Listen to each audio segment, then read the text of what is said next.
Hey everyone, welcome back to Foxtecc, where I help you get the most out of your iPhone. In today's video, I'll show you how to turn off the white and black dot on your iPhone. Now, when we talk about this dot, we're most likely referring to the AssistiveTouch button, which floats on your screen and gives you quick access to various controls when tapped.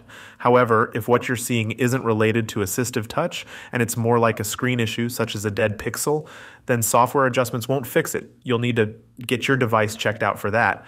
But if we're talking about the AssistiveTouch button, turning it off is simple. Just head over to your iPhone's settings, then tap on Accessibility. From there, go to Touch and select AssistiveTouch. You'll see a toggle at the top of the screen. Simply switch it off, and that floating white dot will disappear from your screen. It's a quick way to clear up your display if you no longer need that extra functionality. Now, if you like the features that come with the AssistiveTouch button but find the dot distracting, there's a way to make it less visible. You can adjust the idle opacity, which dims the dot when it's not being used, so it doesn't get in your way as much. This allows you to keep all the useful controls, but without the dot being too obtrusive. It's also possible that you haven't fully explored what AssistiveTouch can do, and maybe you're not using it to its full potential.